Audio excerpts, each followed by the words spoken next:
जय श्री ओम नमः सिद्धेभ्य।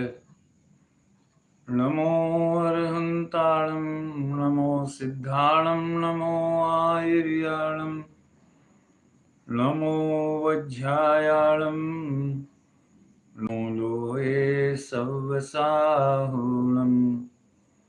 मोक्षमार्गस्य नेतारं वेत्तारं कर्मभूभृतां ज्ञातारं विश्वतत्त्वानां वंदे तद्गुणलब्धये। शुद्ध बुद्ध चेतन स्वरूप अरु अन्य पदार्थों का श्रद्धान समेकित है व्यवहार तथा निश्चय निज आत्मा का श्रद्धान जिसमें प्रतिदिन मोक्ष संपदा अति प्रसन्न होकर विकसे। समय सार रसमय समकित पंकज मम और सर में विकसे। दुर्निवार दुख रूप अग्नि के समन है तुझो शीतल है। अष्टांगमय सम्यक दर्शन शुद्धि है तु स्थापित है। जिससे प्राणी भव विपत्ति हर शिव लक्ष्मी के अधिपति हों। पाप विनाशक उत्तम सम्यक दर्शन मम निकटस्थ रहो।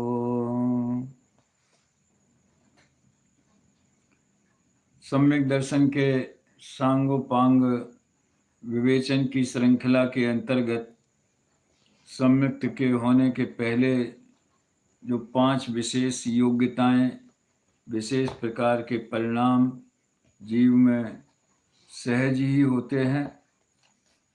और सहज होते हैं माने उसका पुरुषार्थ भी सहज होता है। भले पहले विकल्प होवे, ये बात जुदी है। उसमें 5 लब्धियां जिन्हें अभी 5 योग्यता के रूप में कहा गया है, उनकी चर्चा अपन ने प्रारंभ की है। क्षयोपशम और विशुद्धि की चर्चा कल हुई थी। विशुद्धि लब्धि में ऐसे मंद कषाय रूप भाव कि ये जीव तत्व विचार उन मंद कषाय रूप भावों में कर सके। पंडित जी का शब्द है, टोडरमल जी का, मोह का मंद उदय आने से मंद कषाय रूप भाव हों कि जहाँ तत्व विचार हो सके सो विशुद्ध लब्धि है। ये तत्व विचार वाली कंडीशन विशुद्धता के साथ जोड़ के पंडित जी ने असली विशुद्धि लब्धि क्या है इसका स्वरूप स्पष्ट कर दिया है।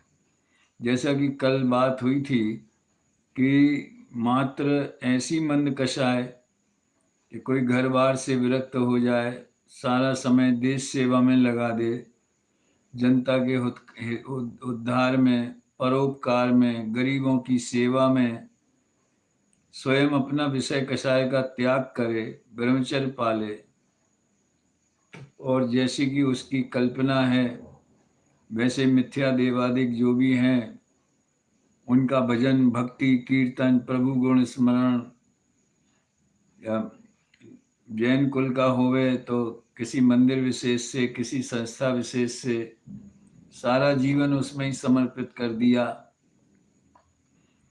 अथवा थोड़ा शास्त्र अभ्यास का रसिक हुआ, ध्यान देना मैंने तत्व अभ्यास नहीं कहा, शास्त्र अभ्यास का रसिक हुआ तो फिर वो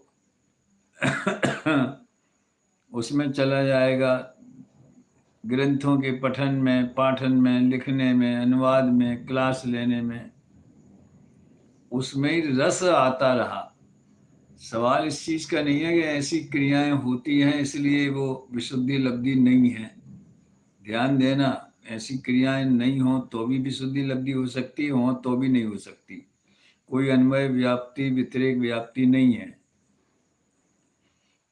लेकिन इन क्रियाओं में रस होवे, उसे ही सफलता मान लेवे, उसमें ही अपने को धन्य धन्य अनुभव करे और मेरे स्वयं की प्रतीति में ये बात आई कि नहीं, इसका विचार ही नहीं करे।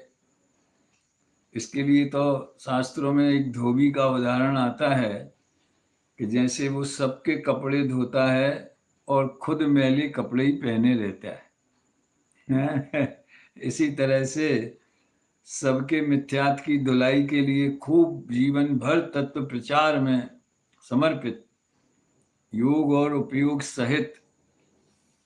लेकिन योग और उपयोग ऐसे ही काम में लगेंगे इस भूमिका में, इसलिए हम नहीं करें कि हम करें कि उसका निषेध का तो सवाल ही नहीं है, लेकिन सम्यक्त की पात्रता के रूप में उसका निषेध है।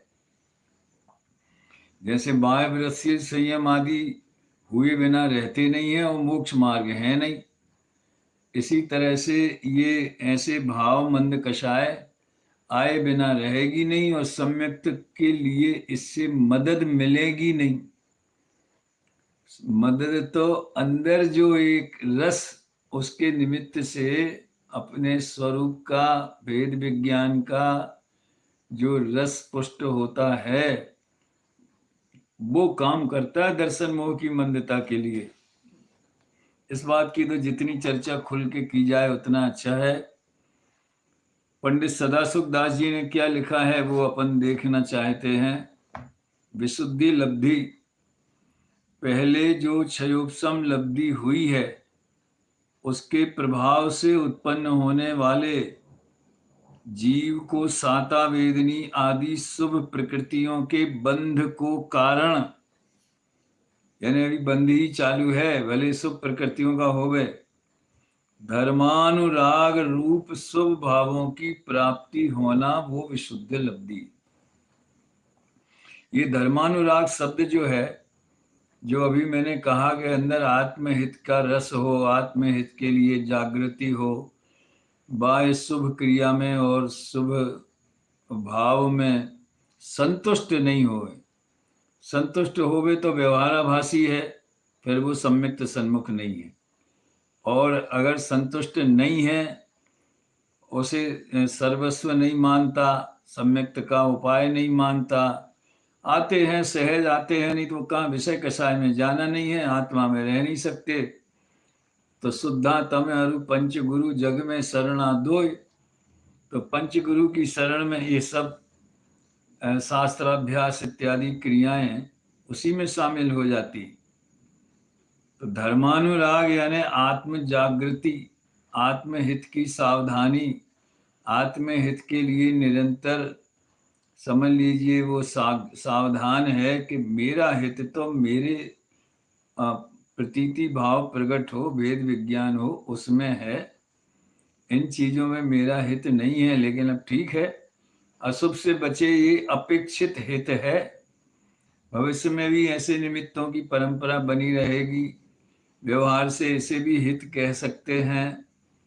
वास्तव में देखा जाए तो निमित्त तो इससे भी बढ़िया बढ़िया अनंत बार मिले, साक्षात भगवान समूह शरण, दिगंबर संतों की चरण छाया सब मिली है। वो तो निमित्त तो रूढ़ी से कहा जाता है, वास्तव में तो असली तो निमित्त निश्चय से तो वो निमित्त होना ये विशुद्ध लब्धि है। सारा कर्मों का रस ढीला, ये संक्लेश परिणाम जो हैं इनका रस घट जाता है और उस अवस्था में विशुद्ध परिणामों की वृद्धि होना उचित ही है। मतलब वो स्वयं के चिंतन से बता रहे हैं कि जो ऐसा होता है तो ऐसा ही होना चाहिए, स्वरूप ही ऐसा है। तो ये दूसरी विशुद्धि लब्धि कही। अर्थों का उपदेश देने वाले आचार्य का स्वरूप बताने वाला जो संघ है उसकी उसका मिलना, निमित्त रूप में सच्चे उपदेशक मिलना, सीधी बात तो ये है। और नहीं मिले तो परंपरा से उनकी वाणी मिलना, उसे समझाने वाले, उसका मर्म बताने वाले ज्ञानी पुरुषों का मिलना, ये भी सब देशना लब्धि की परंपरा में आ जाता है। उनसे देखो, मैं इसलिए मैं कहता हूँ कि आदिनाथ का जीव जब महाबल राजा था और उसका मंत्री स्वयं बुद्ध था, स्वयं बुद्ध के प्रयासों से महाबल राजा को जैन धर्म की रुचि हुई, लेकिन रुचि होने के बहुत कम समय में, शायद 1 माह में ही महाबल राजा की मृत्यु हो गई और फिर वह स्वर्ग में गया, फिर वहां से भोग भूमि में गया। जो भी हुआ हो, लंबी आयु होती थी उस समय। और ये स्वयं बुद्ध मंत्री जो है, ये मुनि हो गया था। तो इसको विकल्प आया कि मेरा राजा कहाँ है। तो जैसे भी हो, किसी तीर्थंकर की वाणी में आया, जो भी हुआ हो, और ये भोग भूमि पहुंच गया उसे उपदेश देने के लिए। तो जब पात्रता होती है तो आप जहां हो वहां निमित्त हाजिर हो जाता है। शेर को तो जंगल में ही आ गया था निमित्त। तो उनसे उपदेश की प्राप्ति होना, अकेला दर्शन मात्र नहीं, उपदेश की प्राप्ति होना और उस उपदेशित पदार्थों के स्वरूप को धारणा में ले लेना, ये देशना लब्धि। तो देशना लब्धि में किस चीज की देशना मिले? संगीत की, ज्योतिष की, व्याकरण की, न्याय की। लौकिक विषय बहुत सारे हैं और वे भी जिनागम में हैं, लेकिन और आगम के आधार से भी बहुत से विषय हैं। 3 लोक है, ये करणान योग है, बाह्य क्रिया, आचरण। देखिए, देशना लब्धि के उपदेशक जो होते हैं, उसके लिए 8वीं गाथा की टीका में आचार्य अमृतचंद्र ने स्पेशल विशेषण दिया है, और प्रसाद सिद्धोपाय में भी है। क्या? सम्यक ज्ञान रूपी रथ को निश्चय और व्यवहार मार्ग पर चलाने वाले सारथी की भांति। और इसमें भी है प्रसाद सिद्धोपाय में कि गुरुवो भवन्ति शरणा प्रबुद्ध नय चक्र संचार।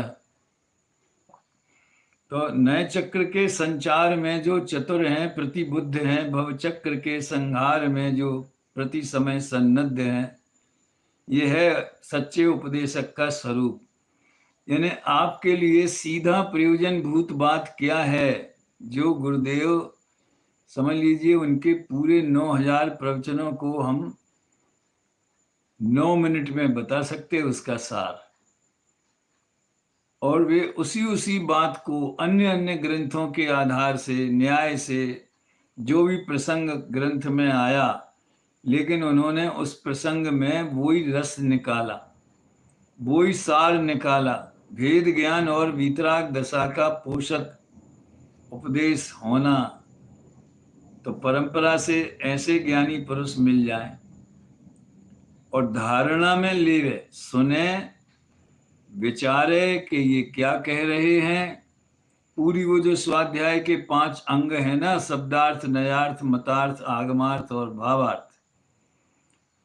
गुरु जो कह रहे हैं, अपन वो भाषा ही नहीं समझे, तो शब्द का अर्थ ही नहीं समझे। वो संस्कृत में बोले, अपन संस्कृत नहीं जानते, वे प्राकृत में बोले, अपन प्राकृत नहीं जानते। और आजकल तो वे हिंदी में बोले तो बच्चे हिंदी ही नहीं जानते, वे अंग्रेजी मीडियम में पढ़े हैं। तो ये समस्या आ जाती ना।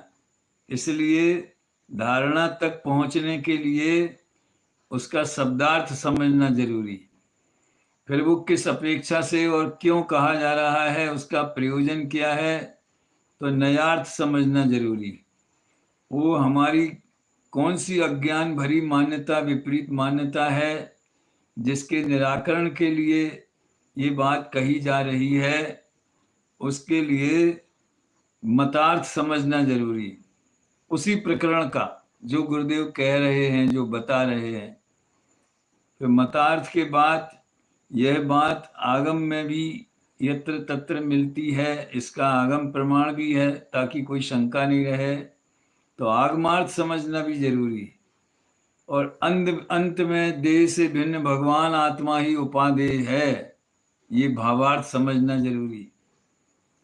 इस तरह 5 छेद से निकले, पूरी पंचांगी प्रक्रिया पूरी करे स्वाध्याय की, चाहे स्वयं पढ़ना होवे या ज्ञानियों से सुनना होवे, चाहे वाचना होवे, चाहे प्रश्नोत्तर होवे, चाहे अनुपरीक्षा होवे, चाहे आमनाय होवे, चाहे धर्मोपदेश, तो इन सब में परफेक्ट होनी चाहिए,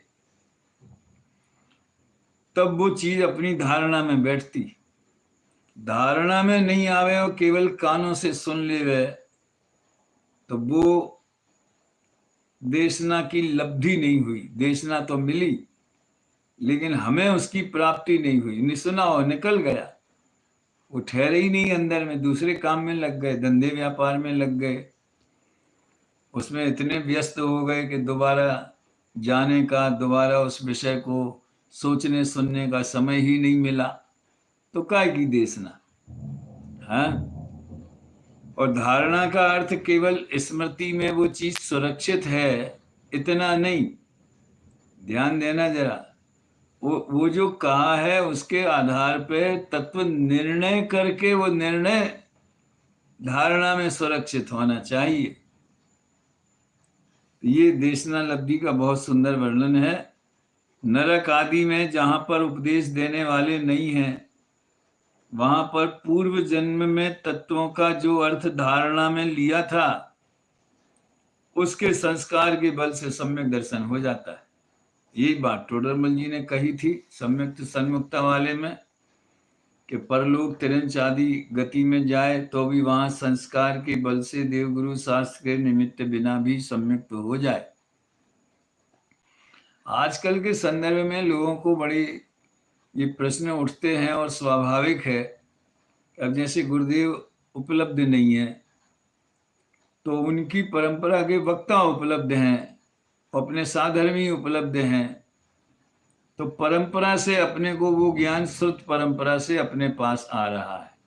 इसलिए कोई बहुत क्षति हो गई हो ऐसा तत्व के मामले में तो नहीं समझना चाहिए। और सौभाग्य ये है कि अब हम गुरुदेव को कई प्रवचनों तो बोलता हुआ, कम से कम 20 प्रवचन उनके वीडियो हैं, साक्षात बोलता हुआ देख सकते हैं, सुन सकते हैं। और 9000 प्रवचन तो हूबहू उसी आवाज में सुरक्षित हैं। तो वो देशना लब्धि में निमित्त हैं कि नहीं है? अरे वचन है निमित्त देशना लब्धि में। देशना माने उपदेश होता है। अब वो वक्ता प्रत्यक्ष बोल रहा हो या उसकी वाणी अन्य माध्यम से हमारे पास परंपरा से आई हो या सीडी वगैरह के माध्यम से आई हो, जिसको तत्व समझने की पात्रता आ गई है, उसके लिए सीडी भी वही काम कर सकती है, बशर्ते अंदर की जागृति होनी चाहिए और देव शास्त्र गुरु के स्वरूप की सच्ची पहचान होनी चाहिए। और अकेली सीडी से कुछ नहीं होता है, ये बात भी ध्यान में रखना। इसलिए वाचना के बाद प्रचना जरूरी है, और प्रचना तब संभव है कि जब गुरु सामने बैठे हों। गुरु नहीं हो तो वही काम अपन अपने साधर्मियों से चर्चा करके करते हैं। लेकिन जिसे निर्णय तक पहुंच गया है, निर्णय है, उसे उस निर्णय को और स्पष्टता के लिए और दृढ़ता के लिए और उसका रस पोषण के लिए वो जो परंपरा से सीडी वगैरह के माध्यम से जो वाणी मिलती है, वो उसमें बराबर निमित्त बनती है। वो सब हमारे ऊपर निर्भर करता है कि हम में कितनी पात्रता है। तो साक्षात गुरु की उपयोगिता होने पर भी परंपरा से उनकी जो वाणी मिले तो वो भी परोक्ष रूप से गुरु का समागम हुआ। जैसे आज परोक्ष रूप से जिनेंद्र भगवान का समागम अपन करते कि नहीं करते, मूर्ति के माध्यम से जिन मुद्रा के दर्शन करते हैं और शास्त्रों में आचार्यों की लिखी वाणी के माध्यम से, ये सर्वज्ञ की ही वाणी है। अस्य मूल ग्रंथ करतार है, श्री सर्वज्ञ देवा तदुत्तर ग्रंथ करतार है। जबकि भगवान ने तो कोई प्राकृत और संस्कृत में बोला नहीं, उनने तो निरक्षरी ओंकार ध्वनि में उपदेश दिया। प्राकृत संस्कृत हिंदी में तो आचार्यों ने लिखा, प्राकृत संस्कृत में मुख्यतया। तो हम कैसे मानेंगे ये भगवान की वाणी? फार्मूला है ना अपने पास, वीतरागता की पोषक होवे, कहीं भी पूर्वा पर विरोध नहीं होवे, और राग आदि का पोषण नहीं करे, ऐसे जो है ना, जिन्हें वाणी की विशेषताएं हैं, स्यादवाद शैली से अनेकांत में वस्तु को बतावे, तो परंपरा में ये ज्ञानी पुरुष भी शामिल हैं और आधुनिक क्या बोलते हैं संसाधन भी शामिल हो सकते हैं। यानी बहाना नहीं बनाया जाए। इसमें देखिए, इसमें भी बहुत थोड़े में एक वाक्य में ही मानो वहां देशना का वर्णन किया है, जिन देव के उपदिष्ट तत्व का धारण हो, विचार हो। वाह! धारणा में से बार बार फिर उसी विषय का चिंतन बार बार करे। धारणा माने जो मेमोरी में सेव फाइल हो जाती है कंप्यूटर में, वैसे सो देशना लब्धि है। जहां नरक आदि में उपदेश का निमित्त न हो, वहां वह पूर्व संस्कार से होती है। ये बात भी आ गई। अब प्रायोगिक लब्धि में देखिए, कर्मों की पूर्व सत्ता अंतः कोड़ा कोड़ी सागर प्रमाण रह जाए और नवीन बंध अंतः कोड़ा कोड़ी प्रमाण उसके संख्यातवें भाग मात्र हो। जो सत्ता में पड़े हैं उनका पावर डाउन हो जावे, अपकर्षण हो जावे, हाँ, वो स्थिति अंतः कोड़ा कोड़ी हो जाए तो अनुभाग भी घटेगा, स्थिति भी घटेगी। और जो नया बंदर हो रहा है वो उस अंतः कोड़ा कोड़ी सागर का भी संख्यात्मा भाग है। ये सब कर्णान योग की गणित की भाषा है। तो वो भी उस लब्धि काल से लगातार क्रमशः घटता जाए। कितना घटेगा? मान लो किसी को सम्यक देशना के बाद में सम्यक तो होने में बहुत टाइम भी लग जाता है, तो वो क्रमशः घटते ही जाएगा। अगर वो लाइन से हट जावे, वो प्रयास छूट जाए उसका, तो फिर वो लब्धि ही बदल जाएगी उसकी, फिर उसकी देशना ही ढीली पड़ जाएगी, फिर धारणा में ही नहीं रहेगा, तो देशना ही सुरक्षित नहीं रही। लेकिन देशना सुरक्षित रहे और अंदर का रस वृद्धि का पौरुष चलता रहे, तो फिर अनुभाग शक्ति घटती जाती है। तो कितनी ही पाप प्रकृतियों का बंध क्रमशः मिटता जाए इत्यादि योग्य अवस्था का होना सुप्रायोग्य लब्धि है। ऐसी योग्यता जीव के परिणामों में प्रकट होती है कि नया बंध तो अंतः कोड़ा कोड़ी का सागर का भी संख्यात्मा भाग होता है। सत्ता में पड़े कर्म अंतः कोड़ा कोड़ी की मर्यादा के भीतर आ जाते हैं। बहुत लंबी लंबी स्थिति वाले भी हुए। मुख्य तत्व दर्शन मोह की बात है, 70 कोड़ा कोड़ी वाला जो है। ऐसी योग्यता परिणामों में होना, उसका नाम प्रायोग्य लिखा है। सदाशिवदास जी ने थोड़ा और विस्तार से इसका वर्णन किया है, और बराबर कौन सी प्रकृतियों में अनुभाग शक्ति कैसी घटती है, पाप में कैसी घटती है, पुण्य की कैसी बढ़ती है, इत्यादि इत्यादि। वो है तो कर्णान योग की भाषा, लेकिन समझ में आ सकती है, कोई बहुत कठिन नहीं है। अब चौथी प्रायोग्य लब्धि का स्वरूप जैसा आगम में कहा है वह कहते हैं। ये 59 पेज पे है रत्नगण श्रावकाचार में। ऊपर कही 3 लब्धियों सहित जीव जब समय समय विशुद्धता को बढ़ाते हुए, वही विशुद्धि जिसमें तत्व विचार किया था है, और देशना उसमें निमित्त बनी थी। देखिए, अगर देशना बने, देशना का निमित्त बने और योग्यता जीव की पके, तो सहज ही तत्व विचार योग्य विशुद्धि उसके प्रकट हो। सम्यक सन्मुक्ता में लिखा ना कि उपदेश सुन करके ऐसा विचार किया क्या हो, मुझे तो इन बातों की खबर ही नहीं थी, मैं भ्रम से भूल के प्राप्त पर्याय में तन्मय हो रहा था, हो गया, विशुद्धि की कक्षा में आ गया। यानी प्रारंभ भी विशुद्धता से होता है तत्व अभ्यास का, और अभ्यास की प्रक्रिया और पूर्णता, ये सब विशुद्धता में ही संपन्न होती। यह इसी का नाम विशुद्धता है।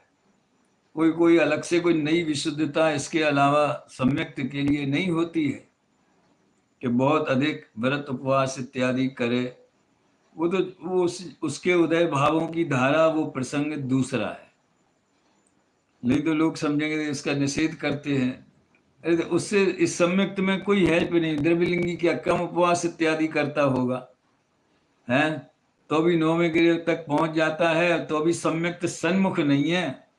व्यवहाराभास में लिया है उसको, व्यवहाराभासी के प्रकरण में उसका वर्णन है।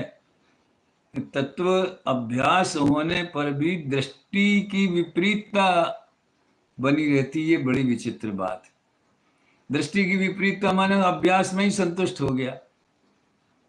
इसके लिए मैं एक उदाहरण देता हूं।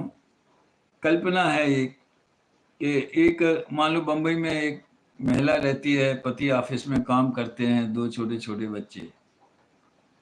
अब दिल्ली में उसके माता पिता हैं, और दिल्ली से फोन आया कि हार्ट अटैक हुआ है और उनको हॉस्पिटल में भर्ती किया है और सीरियस है थोड़ी हालत, तो तुम आ जाओ। उसने फटाफट जो है इंतज़ाम किया, किसी के कहने से टिकट बुक कराई ट्रेन की, और किसी में नहीं मिली तो फर्स्ट क्लास में मिल गई। ठीक है, अब वो माँ भी फर्स्ट क्लास में जा रही है ट्रेन में, और बच्चे भी साथ में जा रहे हैं। माँ को फर्स्ट क्लास में बैठने का और ट्रेन यात्रा का कोई आनंद नहीं है। उसके परिणामों में तो यही है कि कब पहुँचें, कब देख लें, मिलेंगे कि नहीं मिलेंगे।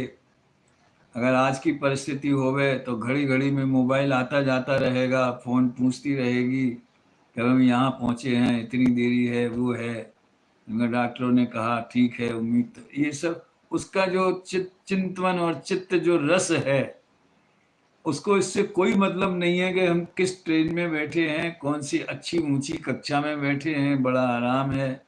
ऐसा नहीं मिलती टिकट तो मान लो वो जनरल में भी बैठ के जाती, कैसे भी करके जाती, जाना तो था ही। लेकिन बच्चे जो हैं वो, उन्हें इससे मतलब नहीं है कि माँ कहाँ जा रही है, क्यों जा रही है। इतना तो पता है कि मामा के यहाँ जा रही है, लेकिन कौन सी परिस्थिति में जा रही है। वो तो पिछली बार गए थे तो मामा की शादी में तो बड़ा मजा आया था, और बच्चे अपने जो सुविधाजनक व्यवस्था है उसमें संतुष्ट हैं।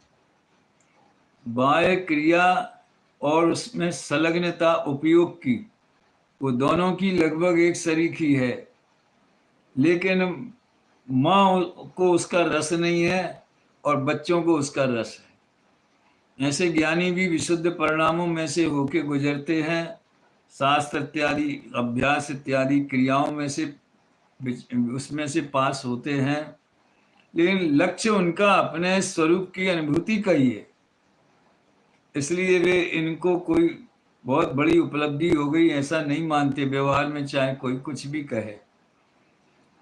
और जो साधारण जीव हैं, अज्ञानी हैं, अभी सम्यक्त का प्रायोग्य लब्धि का काल जिनका नहीं आया है, ये अंतःकूड़ा कुड़ी वाली स्थिति नहीं आई है, वे तो इसमें धन्य है, मनुष्य भाव सफल हो गया, ये जिनवाणी मिल गई, इसमें ही संतुष्ट हैं।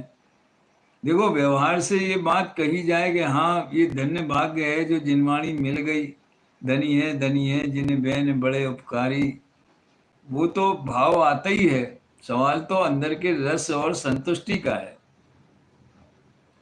ये बात बारंबार विचार करने लायक है।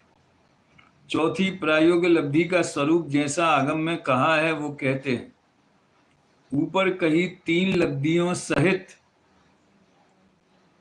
जीव जब समय समय विशुद्धता को बढ़ाते हुए आयु कर्म के सिवाय 7 कर्मों की स्थिति अंतः कोड़ा कोड़ी सागर शेष रह जाए, तब पूर्व में जो कर्मों की स्थिति बची थी उसे एक कांडक घात द्वारा छेदे, ये कर्णाल युग की प्रक्रिया है। फिर कांडक से प्राप्त द्रव्य कर्मों को शेष रही स्थिति के बराबर करता है। उस अवस्था में घातीय कर्मों का अनुभाग, मैंने कहा था ना घातीय कर्मों का रस घटता है, अघाती का भी घटता है। अनुभाग यानी रस, दारू और लता रूप शेष बचता है। शैल और अस्थि रूप नहीं होता जी, अनुभाग को मापने के पैमाना है। सबसे कमजोर हीन अनुभाग जो है वो लता के रूप में जो बेलों से लिपटी रहती है। दारू माने लकड़ी, थोड़ी और कठोर होती है। फिर बाद में शैल माने समझ लीजिए ये पत्थर और हड्डी, ऐसा। इसी तरह से अघातिया कर्मों का अनुभाग भी अवशुभ प्रकृतियों का हीन हो जाता है, निम्ब कांजी रूप हो जाता है। विष और हलाल रूप नहीं रहता है, हलाल जहर रूप। बोलो, अब विशुद्धि का ये प्रभाव है। अभी दर्शन मोह का उपशम नहीं हुआ। पहले जो अनुभाग था उसमें अनंत का भाग देने पर बहुभाग प्रमाण अनुभाग को नष्ट करके बाकी बचा अनुभाग अनंतवां भाग शेष रह जाता है। मतलब ये कर्म प्रकृतियों में इतना पावर डाउन होता जाता है, ऐसा जीव के अंदर योग्यता पकती है, इसलिए उसे प्रायोग्य लब्धि कहा है। और संक्लेश परिणामी जीव संगी पंचेंद्री पर्याप्त के जैसा संभव हो सके वैसा उत्कृष्ट स्थिति बंध वाला और उत्कृष्ट प्रदेश स्थिति अनुभाग की सत्ता वाला जीव प्रथमोपम सम्यक्त को ग्रहण नहीं कर सकता है। संक्लेश परिणामी की बात है,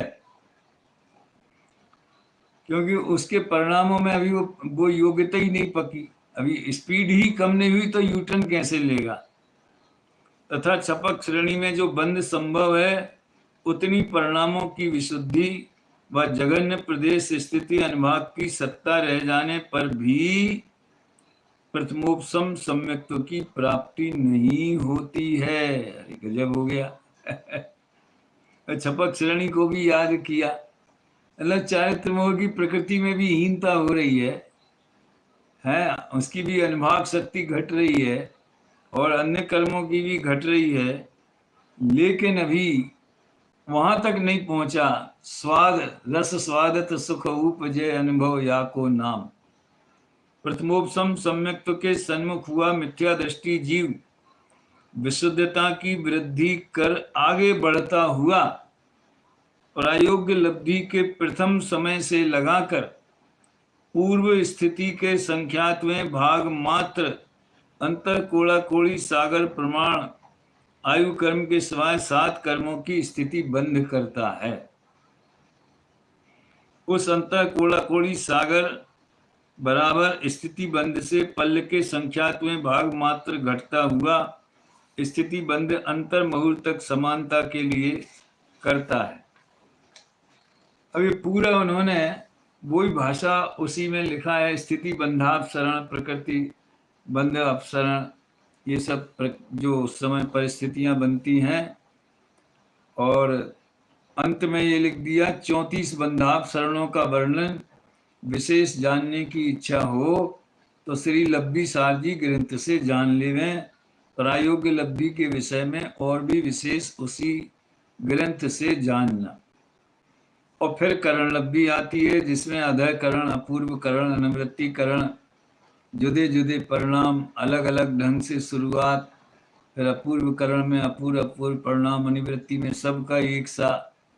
इस तरह की जो है अभी भी अपन उसका इतना डिटेल नहीं करते हैं, मात्र इस परिस्थिति में समझ लेना कि भाई परिणामों में विशुद्धि बढ़ती जाती है, दर्शन मोह की हीनता होती जाती।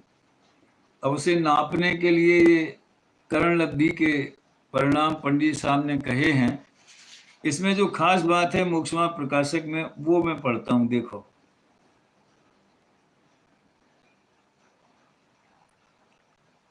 कर्मों की पूर्व सत्ता अंतर कोड़ा कोड़ी प्रमाण सागर प्रमाण रह जाए, ये प्रायोगिक लब्धि का।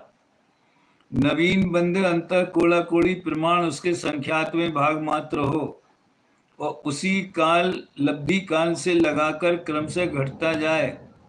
और कितनी ही पाप प्रकृतियों का, नित्य संक्षेप में लिखा, उन्होंने तो पाप प्रकृतियों के नाम भी गिना दिए, घातिया घातिया। सो ये चारों लब्धियां भव्य या अभव्य के होती। अब ये बड़ी मुसीबत है, इतनी मेहनत करी, इतनी विशुद्धि हो गई, इतना तत्व अभ्यास हुआ, और कहीं अब भी इतना कर लेता है तो हम भी मतलब बैक टू पेवेलियन, बिना एक भी रन बनाए अपन भी ऐसे ही फालतू चले जाएगा कि ये सब मेहनत। इसीलिए वो क्रमबद्ध पर्याय और सहजता वाला तत्व निर्णय का मतलब ये है कि होगा कि नहीं होगा, कि कब होगा, कि क्या होगा। कहते हैं कि ऐसी विशुद्धि तो अनंत बार हुई, अब भी को भी हो जाती थी। ये निराश होने वाली बात नहीं है, बल्कि इस रास्ते में इस परिणाम ऐसे ही होते हैं, और फिर बहुत से जीव सम्यक प्राप्त कर लेते हैं। तो हमारे जब उसका क्रम आएगा तो हुए बिना रहेगा नहीं। जिसको जितना गहराई से ये स्वकाल लब्धि वाला और सहज परिणमन वाला वस्तु स्वरूप जितनी गहराई से भाषित होता है, उतनी विशुद्धि उसकी बढ़ती जाती है, और वो गारंटी से अल्पकाल में सम्यक प्राप्त करता है। तो ये तो परिस्थिति है ना, मतलब इतने में संतुष्ट हो जाने जैसा नहीं है, ये कहना चाहते। खूब तत्व रस है, खूब अभ्यास है, दूसरों के कहने से नहीं, अपने अंदर में ही प्रकट महसूस होता है, इसके सिवा दूसरा कुछ सुहाता ही नहीं है, यही अच्छा लगता है, इतने में संतुष्ट नहीं हो जाना। इसलिए कहा कि प्रायोगिक लब्धि तक तो अभव्य भी पहुंच जाते। ये चार लब्धियां होने के बाद सम्यक तो हो, ना हो तो नहीं भी हो। हो तो हो में होनहार आई कि नहीं आई, ना हो तो नहीं हो, इसमें होनहार आई कि नहीं आई। जो होने योग्य होगा वो हुए बिना रहेगा नहीं, और जो कार्य होने योग्य नहीं होगा वो कोई ताकत उसको कर सकती नहीं। अगर हम पुरुषार्थ करें तो तुम जो होना है उसका पुरुषार्थ करोगे कि जो नहीं होना है उसका करोगे? और तुम्हें पता है कि होना है कि नहीं होना है, तो पुरुषार्थ तो जो सहज धारा से चलता है वो चलता है। इसलिए उस तत्व विचार वाले को सम्यक्त होने का नियम नहीं है। ऊपर भी कहा था, तत्व विचार वाला जीव सम्यक्त का अधिकारी है, वो एंट्री कर सकता है इस मार्ग में, समझ लो, परंतु उसके सम्यक्त हो ही हो ऐसा नियम नहीं। उदाहरण तो बहुत सारे हैं। आपने किसी स्कॉलरशिप के लिए आपकी योग्यता है और आपने फॉर्म भरा, तो फॉर्म भरने के लायक आप थे तो आपने भर दिया, अब वो मंजूर हो ही जाएगी, ऐसा कहाँ नियम है? इस टाइप से जैसे किसी को हित की, ऐसा क्यों होता है, हो तो हो, नहीं हो तो नहीं हो, ऐसा क्यों होता है, उसके बारे में बहुत सुंदर वर्णन है। जैसे किसी को हित की शिक्षा दी, उसे जानकर वो विचार करे कि ये जो शिक्षा दी सो कैसे है, पश्चात विचार करने पर उसको ऐसे ही है, ऐसी शिक्षा की प्रतीति हो जाए, और अन्यथा विचार हो या अन्य विचार में लगकर उस शिक्षा का निर्धार न करे तो प्रतीति नहीं भी होवे। अभी तो उसके पर्सनल, उसके ऊपर डिपेंड करता है कि वो प्रतीति तक यानी सम्यक तक पहुंचेगा कि नहीं। उसी प्रकार श्री गुरु ने तत्वोपदेश दिया, उसे जानकर विचार करे कि ये उपदेश दिया सो किस प्रकार है, पश्चात पूरा वस्तु स्वतंत्रता का, क्रमबद्ध पर्याय का, पांच समवाय का, कारण कार्य, जो भी मूलभूत बातें हैं जो कि हमारे क्षय उपशम के लेवल पर हम जिन्हें निर्णय करना अनिवार्य है, पश्चात विचार करने पर ऐसा ही है, ऐसी प्रतीति हो जाए, अथवा अन्यथा विचार हो, या अन्यथा माने उल्टा, और अन्य विचार में लगकर उस उपदेश का निर्धार न करे। निर्धार एक बिंदु है, पक्का निर्णय, प्रतीति के पहले पक्का निर्णय होता है, और उससे जो रस बनता है तो फिर प्रतीति यानी श्रद्धा में पहुंच जाता है। सो मूल कारण मिथ्यात्व कर्म है, उसका उदय मिटे तो प्रतीति हो जाए। ना मिटे तो नहीं हो, ऐसा नियम है। बताओ, उदय मिटे तो हो जाए, नहीं मिटे तो नहीं हो दे। ये नियम का ही अंग में ये शामिल है सब। अब एक अंतिम वाक्य बहुत जोरदार इस पैराग्राफ का। उसका उद्यम तो तत्व विचार करना मात्र ही है। इसके लिए मैं वो स्वचालित सीढ़ियां जो होती है ना, आजकल रेलवे स्टेशनों पे भी होने लगी बहुत सी जगह, पहले इसमें भी थी, एयरपोर्ट मात्र में थी, बड़े बड़े जो शॉपिंग मॉल होते हैं उनमें होती है। पहली सीढ़ी जो कि फ्लैट है, लेवल पे है, उस पे आप सावधानी से पैर रखो, बाकी फिर ऑटोमेटिक वो सीढ़ी आपको ऊपर ले जाएगी। तो तत्व विचार आप रस पूर्वक कीजिए, बाकी सब होनहार पर छोड़ दीजिए। पांचवी करण लब्धि होने पर सम्यक हो ही हो, ऐसा नियम है। सो जिसके पहले कही हुई चार लब्धियां तो हुई हों, और अंतर मुहूर्त पश्चात जिसके सम्यक तो होना हो, जिसके सम्यक तो होना हो उसी जीव के करण लब्धि होती है। इसलिए करण लब्धि के बाद सम्यक तो गारंटी से होता है, होती ही उसको है जिसको होना हो। वो खींच के थोड़ी ले आई। ये सम्यक्त की पर्याय जहां खड़ी है, उसके पहले गारंटी से करण लब्धि वाले परिणाम खड़े हुए, वहां से जीव वापस पीछे नहीं जाता है, और बाकी चार लब्धियों में से पीछे भी चला जाता है।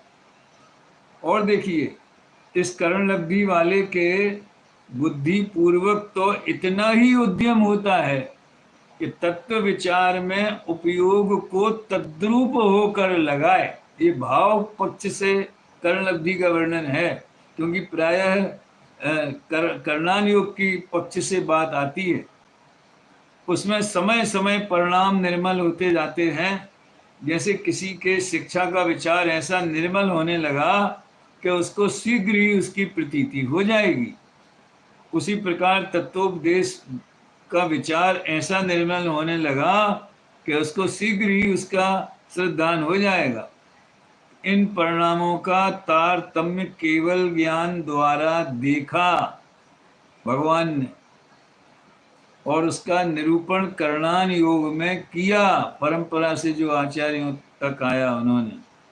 इसके बाद उन्होंने अभयकरण, अपूर्वकरण, अनिवृत्तिकरण का वर्णन है। कल थोड़ा सा इसके आधार पर अपन लेंगे, और फिर इस विषय के अन्य जो बिंदु हैं उनकी चर्चा भी अपन आगे करेंगे। अभी यहीं विराम लेते। तज्जयति परम ज्योति समम समस्तैरनंत पर्यायै, दर्पण तल स इव सकला प्रतिफलति पदार्थ मालिका यत्र।